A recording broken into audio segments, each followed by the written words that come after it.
Aunt Jennifer's Tigers by Andrine Rich, and this is video lecture of one of two begins. And she is Andrine Rich. आप इनकी तस्वीर देख सकते हैं Andrine Rich की. She was born on 16th May 1929. 16 मई 1929 को इनका जन्म हुआ था बाल्टीमोर में, Maryland, USA. And she died on 27th March. 27 मार्च को देहांत हुआ 2012 सेंटा क्रूज, कैलिफोर्निया इन USA. तो ये इनके जन्म और इनके देहांत के बारे में. And let me tell you something about Adrienne Rich. थोड़ा सा एंड्रीने रिच के बारे में जान लेते हैं.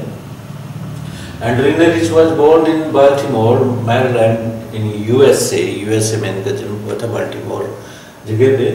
She remained an ardent participator in contemporary women's movement as poet and theorist. और इनका काफ़ी योगदान है. इन्होंने काफ़ी पार्टिसिपेट किया किस चीज़ में, कंटेम्प्रेरी वीमेन मूवमेंट, जो महिलाओं की मूवमेंट है उनके अधिकारों के प्रति, उनसे जो उनका जो शोषण होता है या डोमेस्टिक वायलेंस है, उनके राइट्स के प्रति सजग करने में, सेंसिटाइज करने में लोगों को. एज ए पोइट भी अपनी रचनाओं में, अपनी कविताओं में, अपने जो भी लिखते हैं उसमें वो चीज़ झलकती है. थ्योरिस्ट के रूप में भी, लेख या आर्टिकल्स के रूप में भी. तो इन आर्डेंट मीन्स डेडिकेटेड, पूरी तह दिल से वो लगी रही इस मामले में. कंटेम्प्रेरी होता है समकालीन, उस समय की, अपने समय की महिलाओं के साथ जो भी इनइक्वालिटी होती है, जिसमें असमानता होती है, तो उनके राइट्स, अधिकारों के लिए काफ़ी वो लोगों को अवेयर कराती थी. She has published 19 volumes of poetry. 19 volumes इनकी पोइट्री के पब्लिश हुए हैं. 3 कलेक्शंस ऑफ एसेस के 3 कलेक्शंस हैं, एंड अदर राइटिंग, दूसरी तरह की जो राइटिंग्स हैं इनकी. We find a strong echo of her strong resistance to racism and militarism in all of her works. इनके तमाम वर्क्स में एक स्ट्रॉन्ग विरोध मिलता है, रेजिस्टेंस मिलती है, अपोजिशन मिलती है. ये नहीं चाहती उस चीज़ को, वो अपोजिशन इन्होंने शो की है. उसकी गूंज, बहुत मजबूत गूंज सुनाई देती है, ऊंची गूंज जैसे कहते हैं. रेसिज्म के खिलाफ जातिवा, ये जो रेसिज्म होती है कि वो उस मूल से है, और जैसे नस्ल भेद होता है रेसिज्म के बारे में, मिलिटरिज्म के बारे में, आतंकवाद या और एक्सट्रीमिज्म जो होती है उसके खिलाफ आवाज़ बुलंद करती हैं. The poem Aunt Jennifer's Tigers is such a poem that exhibits women's constraints for married life, which they have to undergo.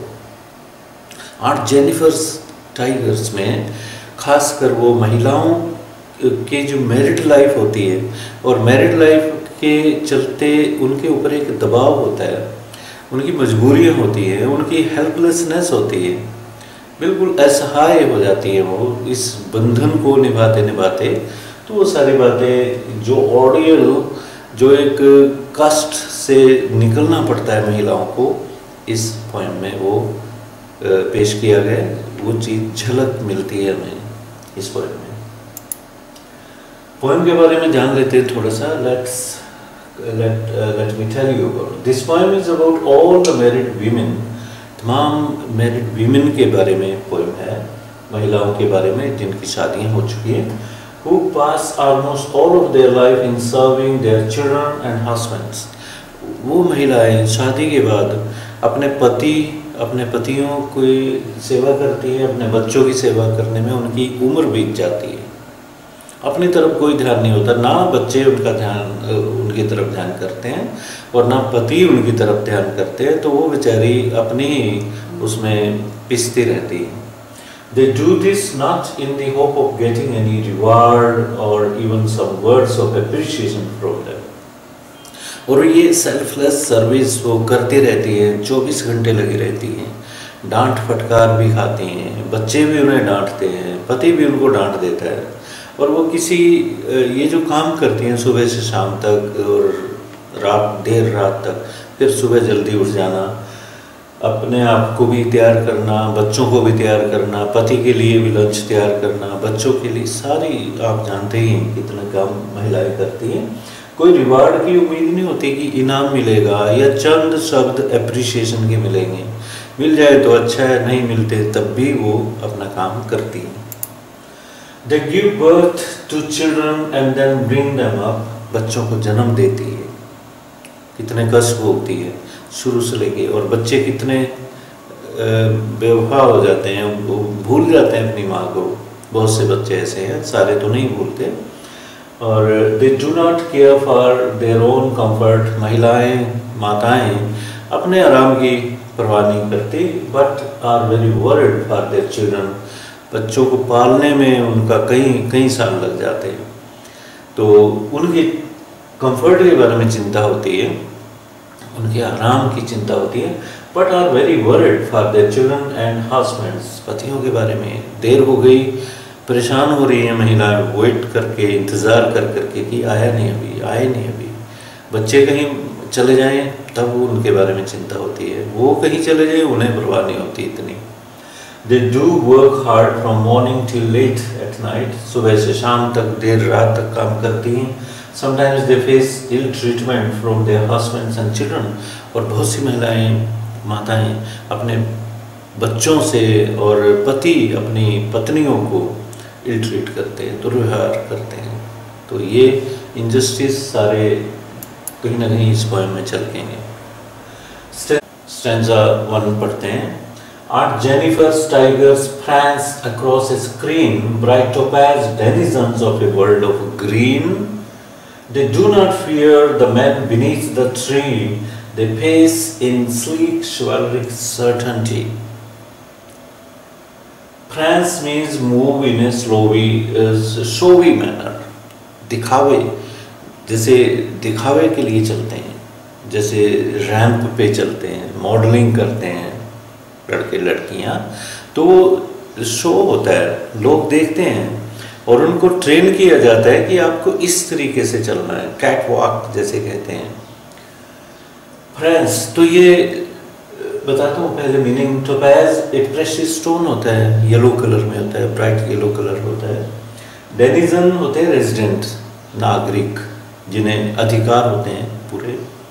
Sleek smooth होता है, बड़े उससे स्मूथ तरीके से। ग्लॉसी शाइनी होता है, लस्ट्रस।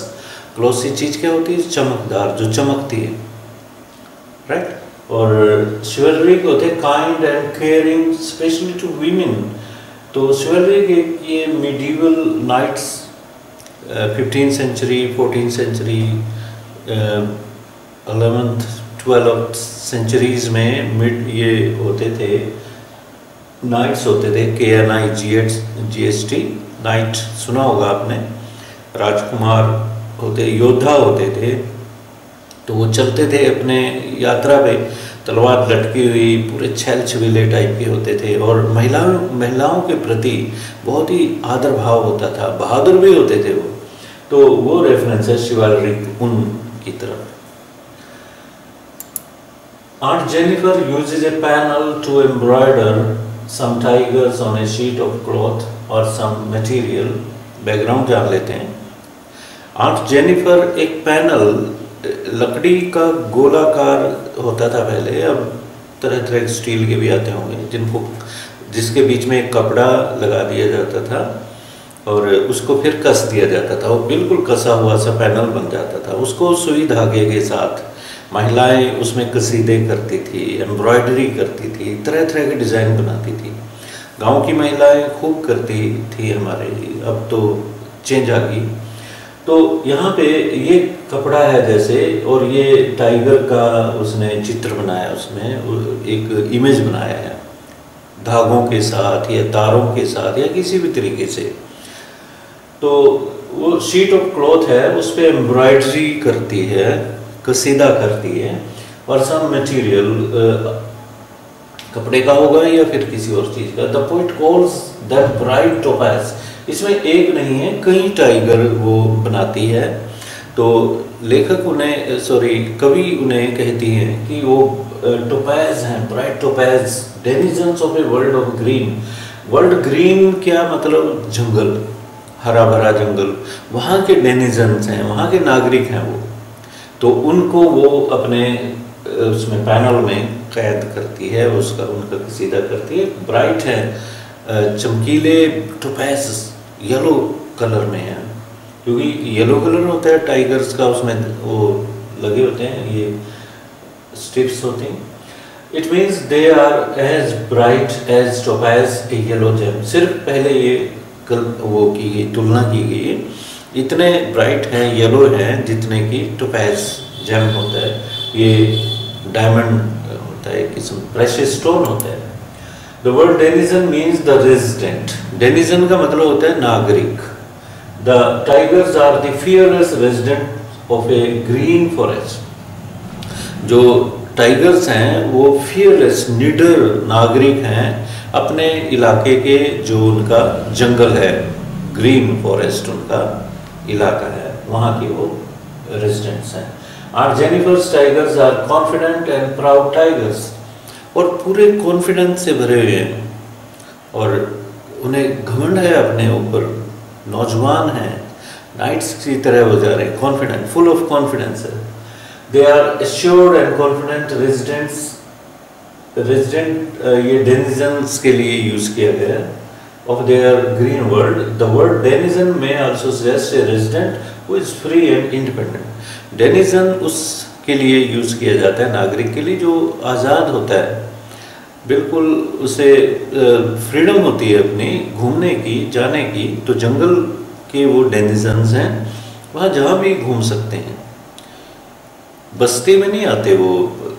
बस्ती में इंसान रहते हैं तो वहाँ वो घूमते हैं, उनका इलाका है, जंगल उनका इलाका है, तो अपने अपने इलाके में निडर होते हैं। और टाइगर्स तो वैसे भी निडर होते हैं।